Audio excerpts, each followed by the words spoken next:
দেয়ালে পিঠ ঠেকে গেলে একটা বেড়ালও হিংস্র হয়ে ওঠে। আমি তো মানুষ।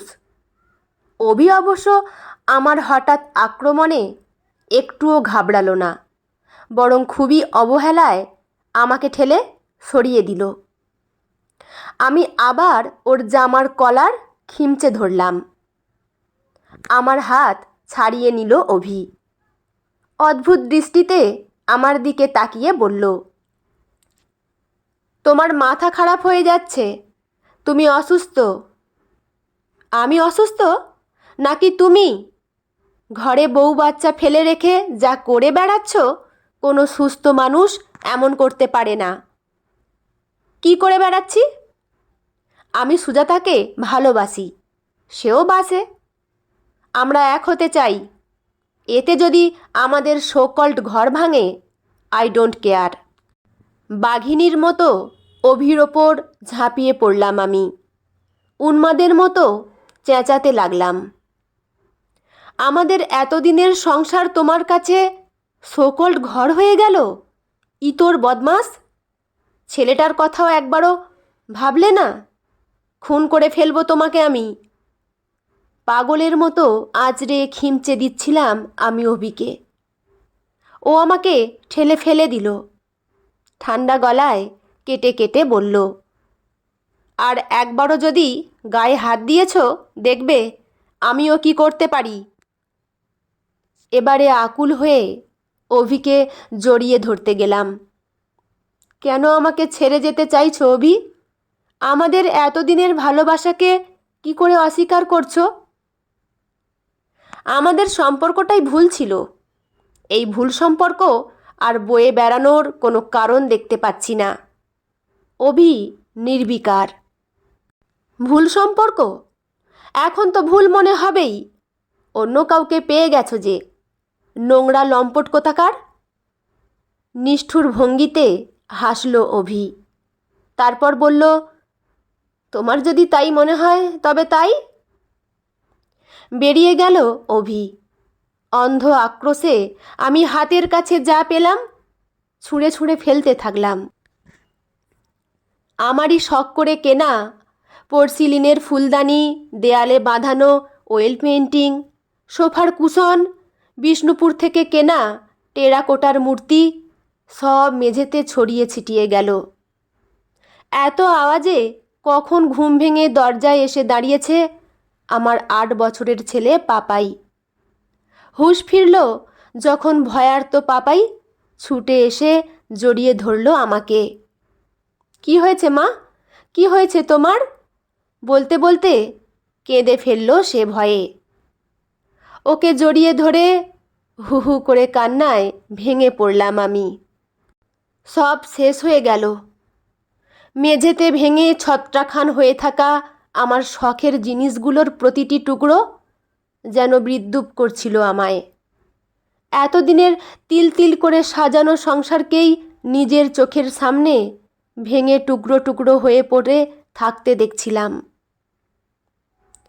রাতে একা বিছানায় পাপাইকে বুকের কাছে জড়িয়ে ধরে আর একটা নির্ঘুম রাত কাটাবার জন্য তৈরি হচ্ছিলাম। বহু বছর আগে শোনা একটা কথা মনের মধ্যে গুনগুন করছিল, তোমাকে ছাড়া আমি থাকতে পারবো না মনি, আমাকে ছেড়ে যেও না কখনো।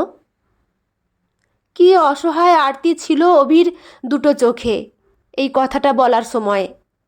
নাকি পুরোটাই ছিল ওর অভিনয়, আমি বুঝতেই পারিনি। 2 বছর প্রেম করার পর অভির সঙ্গে 10 বছরের সংসার। মোট 12 বছর ধরে আমরা একসাথে পথ চলছি। 12 বছরেও কি কাউকে পুরোপুরি চেনা সম্ভব হয়ে ওঠে না? যদি সম্ভব হতো, এতদিন পর তাহলে কেন মনে হচ্ছে অভিকে ভুল চিনেছিলাম? এতদিনের চেনা অভিকে তো আর কোথাও খুঁজে পাচ্ছি না। বছরখানেক আগেও সব কিছু অন্যরকম ছিল। অভি, আমি আর পাপাই কত আনন্দে ছিলাম। যেদিন থেকে ওই মেয়েটা অভিদের অফিসে জয়েন করলো, সেদিন থেকেই সব কিছু পাল্টে যেতে লাগলো। মাঝে মাঝেই কথায় কথায় সুজাতার ব্যাপারে কথা বলতো অভি। আমি তখনও কিছু সন্দেহ করিনি। এরপর ধীরে ধীরে শুরু হলো ওর দেরি করে অফিস থেকে ফেরা। অফিস ট্যুরের পরিমাণও যেন বেড়ে যেতে থাকলো। জিজ্ঞেস করলেই বলতো কাজের চাপ। আমিও বিশ্বাস করতাম। শেষ পর্যন্ত ওর অফিসেরই নানা জনের কাছ থেকে উড়ো খবর ভেসে আসতে থাকলো। অভি নাকি সুজাতা নামের ওই মেয়েটার সঙ্গে জড়িয়ে গেছে। প্রায় অফিস ছুটির পর ওই মেয়েটাকে নিয়ে ঘুরে বেড়ায়। অফিস ট্যুরের নাম করে ওই মেয়েটার ফ্ল্যাটে রাত কাটায়। আমি তবুও বিশ্বাস করতে চাইনি। আমার ঘরে আগুন লাগতে চলেছে।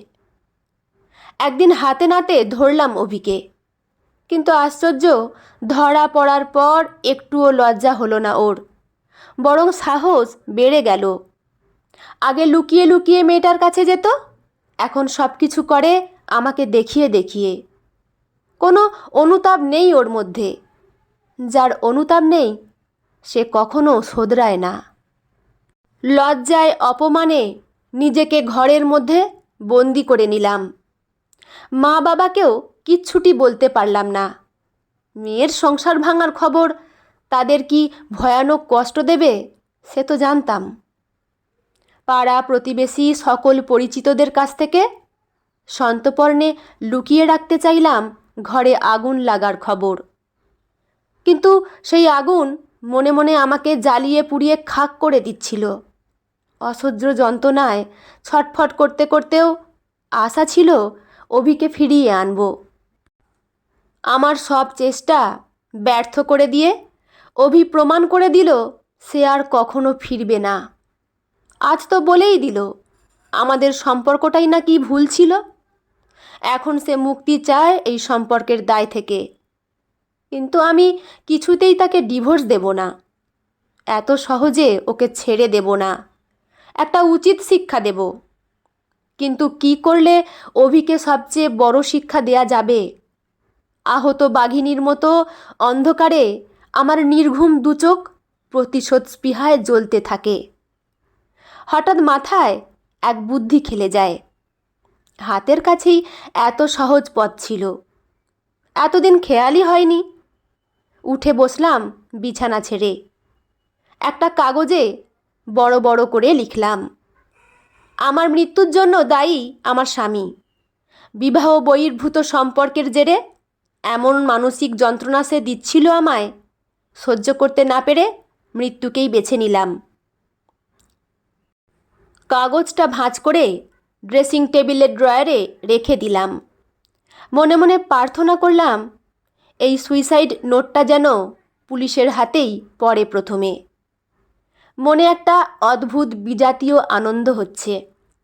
এতদিন বাদে উচিত শিক্ষা পাবে অভি। প্রতিশোধের আনন্দ বুকে নিয়ে ঘর থেকে বেরোলাম।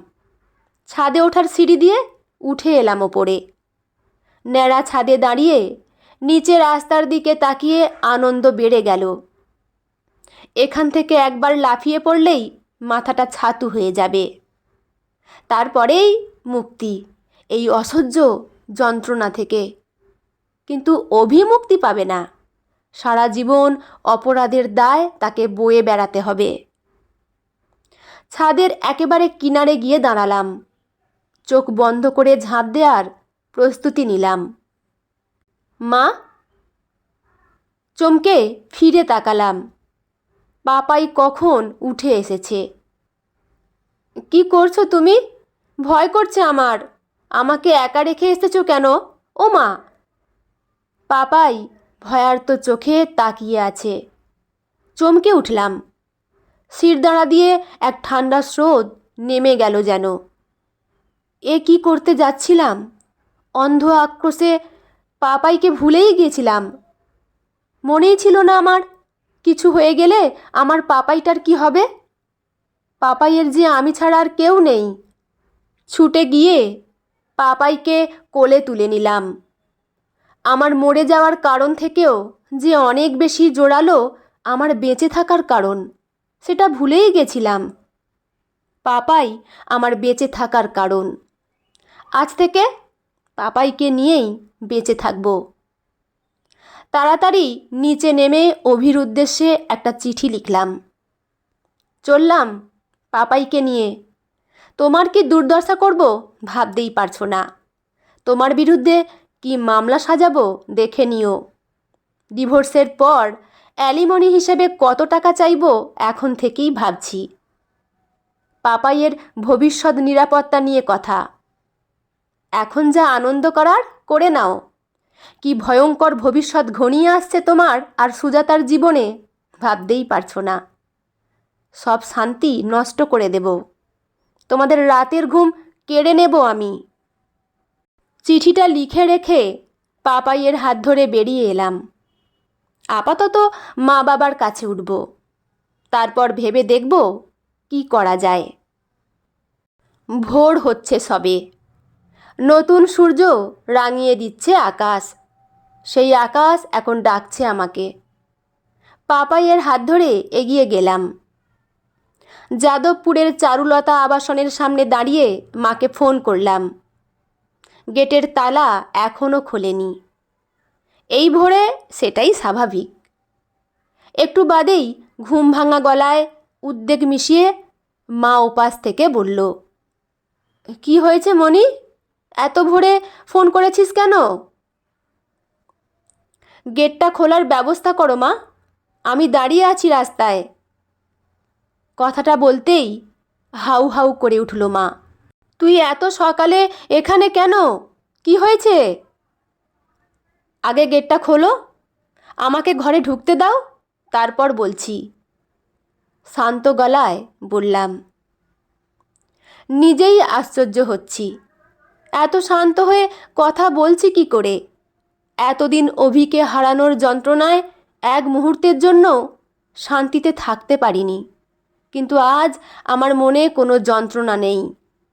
এর মানে অভির চলে যাওয়াটা মেনে নিয়েছি, তবে ওর যাওয়ার পথটা এত সহজ হতে দেব না। অনেক যন্ত্রণা সহ্য করতে হবে ওকে। যতটা যন্ত্রণা আমাকে দিয়েছে তার দ্বিগুণ। আমি সব খুলে বলার পর গম্ভীর হয়ে গেছে বাবা।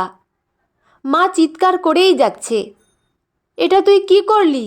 এভাবে অভিকে ছেড়ে চলে এলি? পাপাইয়ের কি হবে একবারও ভেবে দেখেছিস? বাবা ধমক দিলেন মাকে, চুপ করো, মণি যা করেছে একেবারে ঠিক করেছে। অনেক আগেই ওর ওখান থেকে বেরিয়ে আসা উচিত ছিল। এসব কি বলছো? মেয়েটার সংসার ভাঙলো বুঝতে পারছো না? কিসের সংসার? এভাবে অপমান সয়ে সয়ে ওখানে পড়ে থাকলেই বুঝি সংসারটা টিকতো? এবারে মা চুপ করে যায়। এই কথাটার জবাব নেই বোধহয় মায়ের কাছে। একটু চুপ করে থেকে মা আর্তস্বরে বলল, আমাদের মেয়েটার কি হবে? কি আবার হবে? অসুস্থ সম্পর্ক ছেড়ে বেরিয়ে এসে এবার ভালো থাকবে, বলল বাবা। আমি কৃতজ্ঞ দৃষ্টিতে বাবার দিকে তাকালাম। এই মুহূর্তে ওই সাপোর্টেরই যে বড্ড দরকার ছিল। তুই ভাবিস না মণি, ওই অমানুষটার কাছে আর ফিরে যেতে হবে না। এখন থেকে আমাদের সঙ্গেই থাকবি। অভি তো তাই চায় বাবা। আমি চুপচাপ সরে এলেই ওর লাভ, কিন্তু আমি তা হতে দেব না। যারা আমার ঘরে আগুন লাগিয়েছে তাদের ঘরেও এবার আগুন লাগবে। দাঁতে দাঁত চেপে বললাম। চমকে আমার দিকে তাকালো বাবা। বোধহয় নিজের শান্তশিষ্ট মেয়েকে চিনতে অসুবিধে হচ্ছিল। কি করতে চাস তুই? অবাক হয়ে বলল বাবা। জানি না কি করব, তবে কিছু একটা করতেই হবে, যাতে অভি চরম শাস্তি পায়। তুমি একবার বীরেন কাকুকে খবর দাও তো। আমি ডিভোর্স কেস ফাইল করব, আর এর জন্য বীরেন কাকুর পরামর্শ চাই। তিনি এত বছর ওকালতি করছেন, এসব ব্যাপারে তিনিই ভালো বুদ্ধি দিতে পারবেন। বীরেন কাকু এলেন দুদিন বাদে। তাকে সবটা খুলে বলার পর বললাম, বীরেন কাকু, সবই তো শুনলে, এবার বলো কিভাবে কেসটা সাজালে অভিকে বেশি শাস্তি দেয়া যাবে। এতক্ষণ বীরেন কাকু থমথমে মুখে আমার কথা শুনছিলেন। সেই ছোটবেলা থেকে বীরেন কাকু আমায় খুব স্নেহ করেন। তাই আমার ঘর ভাঙার গল্প স্বাভাবিকভাবেই তার ভালো লাগার কথা নয়। আমার প্রশ্ন শুনে একটু নড়ে চড়ে বসে তিনি বললেন, তুমি অভিকে শাস্তি দিতে চাও বুঝতে পারছি, কিন্তু ডিভোর্স চেয়ে কেস ফাইল করলে অভির কিছুই হবে না, কারণ সেও এটাই চায়। ডিভোর্স তুমি পেয়ে যাবে, কিন্তু অভির শাস্তি হবে কি করে? কেন? অ্যালিমনি, এটা দিয়েই জব্দ করব। কিভাবে বেশি অ্যালিমনি দাবি করতে পারবো বলে দাও। তুমি ওর টাকা নেবে? যে তোমাকে এতটা অসম্মান করলো? অবাক হয়ে বললেন বীরেন কাকু। নেব, আর কোনো রাস্তা নেই আমার কাছে। এমন অবস্থা করব মেয়েটা এমনিতেই ওকে ছেড়ে চলে যাবে। এই ধরনের মেয়েদের ভালোই চেনা আছে আমার। অভি ওকে এখানে ওখানে ঘুরতে নিয়ে যাচ্ছে, দামি দামি গিফট কিনে দিচ্ছে। আর এসব হবে না। তারপর দেখি কি করে মেয়েটা অভির সঙ্গে থাকে। অভির টাকা আমি ছুঁয়ে দেখতেও চাই না। সব পাপাইয়ের নামে ব্যাংকে জমা করে রাখব। পাপাইয়ের ইচ্ছে হলে নেবে, নইলে কোথাও দান করে দেবে। বীরেন কাকু একটু ভাবলেন, তারপর ধীরে ধীরে বললেন, কেসটা তো তোমার পক্ষেই আছে। নতুন করে আর কিছু করতে হবে না। শুধু কোর্টে এটা প্রমাণ করে দিতে হবে তুমি কখনোই ডিভোর্স চাওনি। এই সম্পর্কে তুমি সুখী ছিলে। অভিই বাধ্য করেছে তোমায় ডিভোর্সের পথে হাঁটতে। দিনের পর দিন তোমাকে ঠকিয়ে অন্য একটি মেয়ের পেছনে পড়ে থেকেছে। তোমাকে আর পাপাইকে অনেক অবহেলা সহ্য করতে হয়েছে, তাই বাধ্য হয়ে ডিভোর্স চাইছো। কিন্তু এই ডিভোর্সের পর তুমি ছেলেকে নিয়ে খুব বিপদে পড়বে, কারণ তুমি নিজে কোনো রোজগার করো না, আর নিজের বৃদ্ধ বাবার ওপরেও কোনো চাপ দিতে চাও না। তাই যতদিন তুমি নিজের রোজগারের ব্যবস্থা না করতে পারছো, ততদিন তোমার সব প্রয়োজন মিটবে অভির টাকায়, মানে অ্যালিমনির টাকায়। এভাবেই সাজাতে হবে গোটা ব্যাপারটা। সত্যি বীরেন কাকু, এরকম হবে? খুশি হয়ে বললাম, হ্যাঁ হবে। মনে মনে একটা হিসেব কষে নিলাম। এবারে অভি টের পাবে কত ধানে কত চাল।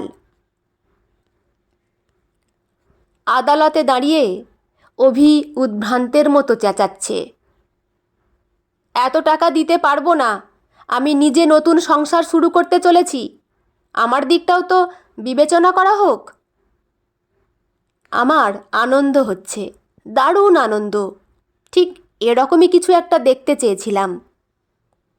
আজই আমাদের বিবাহ বিচ্ছেদের মামলার রায় শোনানো হলো। অনেকটা পথ অবশ্য পেরোতে হয়েছে এর জন্য। ডিস্ট্রিক্ট কোর্ট থেকে হাইকোর্ট পর্যন্ত গড়িয়েছে মামলা। এইমাত্র রায় ঘোষণা হলো আমার আর পাপাইয়ের খোরপোশ বাবদ প্রতি মাসে 50,000 টাকা করে দিতে হবে অভিকে। তারপর থেকেই চেঁচিয়ে যাচ্ছে অভি। পাপাইয়ের কাস্টাডি চায়নি সে। চাইবে না জানতাম। অভির মুখের দিকে তাকিয়ে আমার মনে হচ্ছিল এতদিনের দগদগে ঘায়ে মলমের প্রলেপ পড়ল। বড় শান্তি লাগছে। এক প্রতারককে উচিত শিক্ষা দিতে পেরেছি।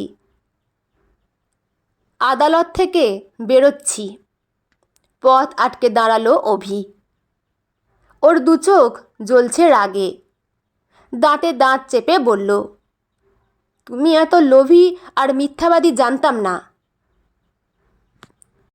রাগে মাথায় আগুন ধরে গেল। চেঁচিয়ে বলে উঠলাম, কোনটা মিথ্যা? তুমি দিনের পর দিন ধরে আমায় ঠকাওনি? আমার আর পাপাইয়ের কথা না ভেবে এক বদ মহিলার পেছনে দৌড়ে বেড়াওনি? আমাকে বিয়ে করে তোমার সংসারে নিয়ে গেছিলে, এখন তাড়াতে ইচ্ছে হয়েছে বলেই তাড়িয়ে দেবে, এতটাও কি সহজ? আমার আর পাপাইয়ের প্রতি যে দায় রয়েছে তোমার, তা তো মেটাতেই হবে, কারণ যাটা তোমার সিদ্ধান্ত ছিল, আমার নয়। তোমাকে দেখার কেউ নেই, এটা মিথ্যা নয়? অভিও চেঁচালো। কে দেখবে আমাকে? আমার বাবা? কেন দেখবেন? বাবার সামান্য পেনশনের টাকায় সংসার চলে, ওখানে আমি বোঝা হয়ে থাকবো কেন? এক ধাক্কায় অভিকে সরিয়ে দিয়ে এগিয়ে গেলাম, বলে গেলাম, আমার থেকে দূরে থাকবে, কোনোদিন যেন তোমার নোংরা মুখ দেখতে না হয়। অপমানিত বিধ্বস্ত অভি দাঁড়িয়ে রইল পেছনে। মাস 8 পর পাপাইয়ের জন্মদিন উপলক্ষে KFC গেছি মা বাবাকে নিয়ে। আমি একটা ফ্যাশন ডিজাইনিং কোর্স করছি এখন, ঠিক নিজের পায়ে দাঁড়িয়ে যাব। ততদিন অভির কাছ থেকে পাওয়া অ্যালোমনির টাকাগুলো জমা থাকবে ব্যাংকে। পাপাই যদি নিতে না চায় কোনো চ্যারিটিতে দিয়ে দিলেই হবে। খাবার অর্ডার করতে কাউন্টারের দিকে যেতে গিয়ে চমকে উঠলাম। কোণার দিকের টেবিলে সুজাতা বসে আছে না? একটা ছেলের সাথে খুব হেসে হেসে কথা বলছে। শুনেছিলাম বটে অভির সঙ্গে ওর সম্পর্ক ভেঙে গেছে, সেটাই স্বাভাবিক ছিল, তাই অবাক হইনি। অভি ওর চাহিদা পূরণ করতে পারছে না, অন্য অভিকে বেছে নিয়েছে। কত অভিই তো আছে। ভেবেছিলাম মেয়েটার সামনে দাঁড়িয়ে একটু চমকে দেব, কিন্তু পরে সামলালাম নিজেকে। যে অতীত পেছনে ফেলে এসেছি সেটা নিয়ে ঘাঁটাঘাঁটি করার আর ইচ্ছে নেই। কোথাকার কোন অভি, তাকে নিয়ে আর চিন্তা করতে চাই না। তাকে আমি জোরসে একটা ধাক্কা দিতে পেরেছি, এই আত্মতৃপ্তিই আমার সব যন্ত্রণার মলম। বন্ধুরা, গল্পটি এখানেই সমাপ্ত। আপনাদের কেমন লাগলো অবশ্যই কিন্তু কমেন্ট করে জানাবেন। আর হ্যাঁ, আমার চ্যানেলে নতুন বন্ধু হয়ে থাকলে প্লিজ চ্যানেলটি সাবস্ক্রাইব করে আমার পাশে থাকবেন। লেখা মাধবী ভট্টাচার্য, পাঠে আমি রিমি। দেখা হচ্ছে পরের কোনো গল্প নিয়ে। ভালো থাকবেন সবাই। ধন্যবাদ।